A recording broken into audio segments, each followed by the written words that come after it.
Assalamualaikum warahmatullahi wabarakatuh. Perkenalkan, nama saya Nesa Alfionita, NPM A1A021084, kelas 1C, Prodi Pendidikan Bahasa dan Sastra Indonesia.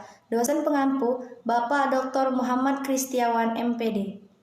A. Kapitalisme. Menurut Al-Jihad 2018, kapitalisme secara umum dipahami sebagai sistem sosial berbasis pada pengakuan atas hak milik individu yang mencakup hak kepemilikan atas kekayaan yang mana kesemuanya itu dimiliki secara privat. Kapitalisme juga dapat diartikan sebagai sistem produksi, distribusi, dan pertukaran di mana kekayaan yang terakumulasi diinvestasikan kembali untuk memperoleh laba secara terus-menerus. Istilah kapitalisme di dalam arti modern sering dikaitkan dengan Karl Marx.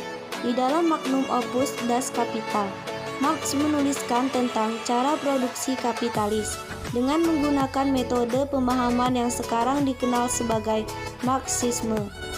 Meskipun Marx sendiri jarang menggunakan istilah kapitalisme, walaupun demikian, kapitalisme sebenarnya tidak mempunyai definisi universal yang bisa diterima secara luas. Ciri ideologi kapitalisme adalah: A. Adanya pengakuan terhadap hak milik perseorangan atas berbagai faktor. B. Adanya kebebasan bagi pihak swasta baik individu maupun perusahaan untuk memiliki alat-alat produksi sendiri dan aktiva atau gedung, mesin, bahan baku. C. Setiap orang memiliki kebebasan dalam bersaing dengan menggunakan metode apapun untuk mendapatkan keuntungan sebesar-besarnya. D. Pihak swasta memiliki kebebasan untuk menentukan apa yang akan diproduksi, berapa kuantitasnya, dan berapa harga yang dikenakan produk-produk tersebut sesuai permintaan pasar. E. Pemerintah tidak ikut campur tangan dalam kegiatan perekonomian. Meskipun pemerintah dapat mengelola proses ekonomi, namun pemerintah tidak dapat membatasi aktivitas dan kepemilikan para pemegang modal. F. Sistem kapitalisme akan membentuk perilaku individualis pada setiap orang dalam masyarakat yang ditandai dengan karakter materialisme. G. Masyarakat yang hidup dalam sistem kapitalisme cenderung berperilaku hedonisme karena telah dipengaruhi oleh pengusaha. Postmodernisme. Postmodernisme ialah paham yang berkembang setelah era modern dengan modernismenya. Postmodernisme bukanlah paham tunggal sebuah teori, namun justru menghargai teori-teori yang bertebaran dan sulit dicari titik temu yang memberikan arti postmodernisme sebagai kelanjutan dari modernisme. Namun kelanjutan itu menjadi sangat beragam.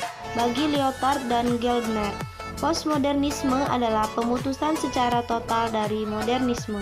Bagi Derrida, Foucault, dan Baudrillard, postmodernisme adalah bentuk radikal dari kemodernan yang akhirnya bunuh diri karena sulit menyeragamkan teori-teori. Bagi David Graffin, postmodernisme merupakan koreksi beberapa aspek dari modernisme. Lalu bagi Giddens, itu adalah bentuk dari modernisme yang sudah sadar diri dan menjadi bijak. Yang terakhir bagi Habermas, postmodernisme merupakan satu tahap dari modernisme yang belum selesai. Neoliberalisme.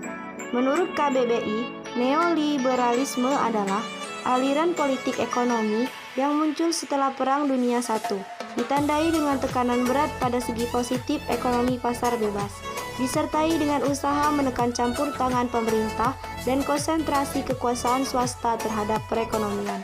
Dalam buku A Brief History of Neoliberalism, David Harvey 2005 mengatakan neoliberalisme adalah paham yang menekankan jaminan terhadap kemerdekaan dan kebebasan individu melalui pasar bebas, perdagangan bebas, dan penghormatan terhadap sistem kepemilikan pribadi.